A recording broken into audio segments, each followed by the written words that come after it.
When you think of Bowser, King of the Koopas, you tend to see him as a hulking, fire-breathing, dragonish brute who only wants to conquer the world and keep Princess Peach locked up in a dungeon forever. He's the final boss of so many Mario games, and that makes him the villain, right? Wrong, actually. Well, sort of wrong. Here's why.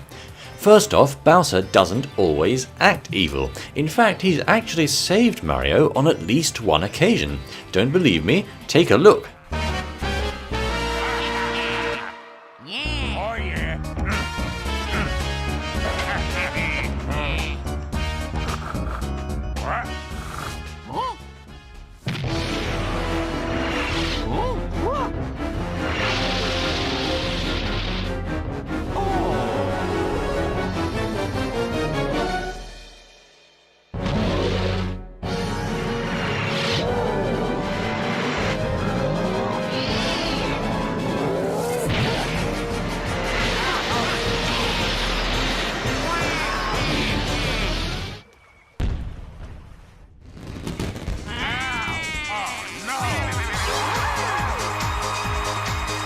Someone who truly hates Mario would never go out of his way to save him from an incoming bullet like that. Now, when you think about it a little deeper, Bowser only wants to capture Princess Peach, not hurt or kill her. Some would rightly say that he even has a crush on her. Could a truly evil person have room for love in his heart? I personally think it's unlikely. You see, typically Bowser only acts truly, quote, evil, unquote, if he's influenced by another power, e.g. the Dream Stone in Mario and Luigi Dream Team, the black paint in Color Splash, or the royal sticker in Sticker Star. In all of those cases, he became a much angrier and more dangerous version of his usual self, in some cases even losing the ability to speak.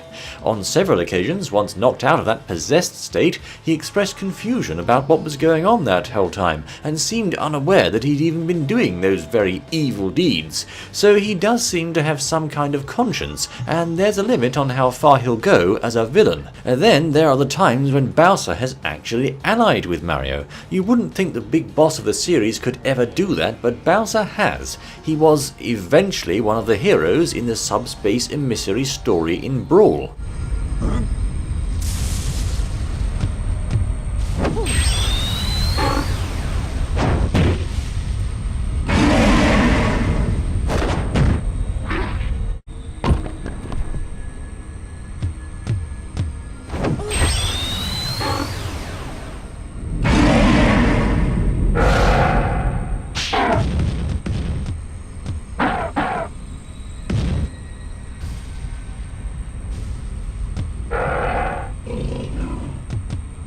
He gave Mario a lift to the Bean Bean Kingdom aboard his cruiser ship, so Mario could restore Princess Peach's voice from the explosive state it was in. Admittedly, that was only so he could kidnap Peach right after her voice was restored, but hey, at least he was doing something to help. That, of course, was in Superstar Saga. He was a powerful member of Mario's team in Super Mario RPG, putting his muscle and authority to use in many situations. This might have mainly been due to the fact that Smithy took over his keep, but once again, Bowser still played his part in saving the world from Smithy's iron rule. In Super Paper Mario, he was actually a playable hero, helping out throughout the entire story. Once again, he saved Mario in that game, along with Peach and Luigi, when he held up a falling ceiling, even seemingly sacrificing his own life in the process. What a selfless thing to do. I think I'm starting to really like the guy. How about you? In Mario Party Superstars, while he still punishes most people who land on his space, he actually comes off as a big softie. For example, instead of bullying the player in last place, he'll actually actively help them out if they happen to land on his spot. Yes, even if that last place player is Mario. Then let's look at Bowser's attitude towards his own family and his troops. He cares deeply for Bowser Jr. and tries his best to be a great father. He gives him fatherly advice at the end of Super Mario Sunshine. Junior, I've got something difficult to tell you about Princess Peach. I know, she's not really my mama. Someday, when I'm bigger,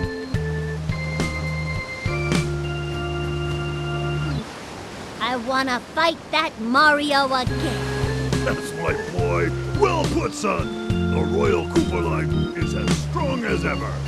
but for now, let's just rest a while. And he protects Junior from harmful content in the Nintendo Switch parental controls trailer. Actions based on a game's age rating until your child is more prepared for online play. He cares about his troops too, and actively goes out of his way to rescue them several times in Mario and Luigi Bowser's Inside Story before drafting them in to fight alongside him and take down Forkel's minions. He's not quite the iron-fisted, cruel ruler that some people think he is. At the end of that game, he even saved the entire Mushroom Kingdom from Dark Bowser, even though he didn't realize Mario and Luigi were inside him the whole time. He got pretty angry once he figured that out, but then, after they gave him a beating and sent him back home to his castle, he received a special thank you gift from Princess Peach in a rather touching cutscene.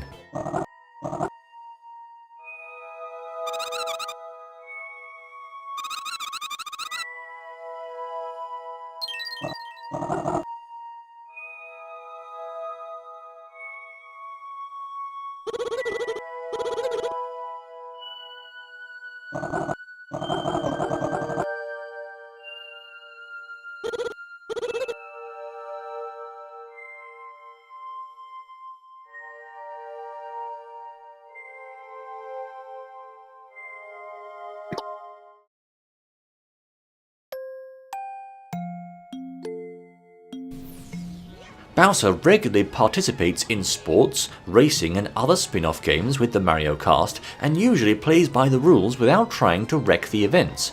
Sure, he might lose his temper if things don't go his way, but he doesn't typically try to cheat or spoil things for the other competitors.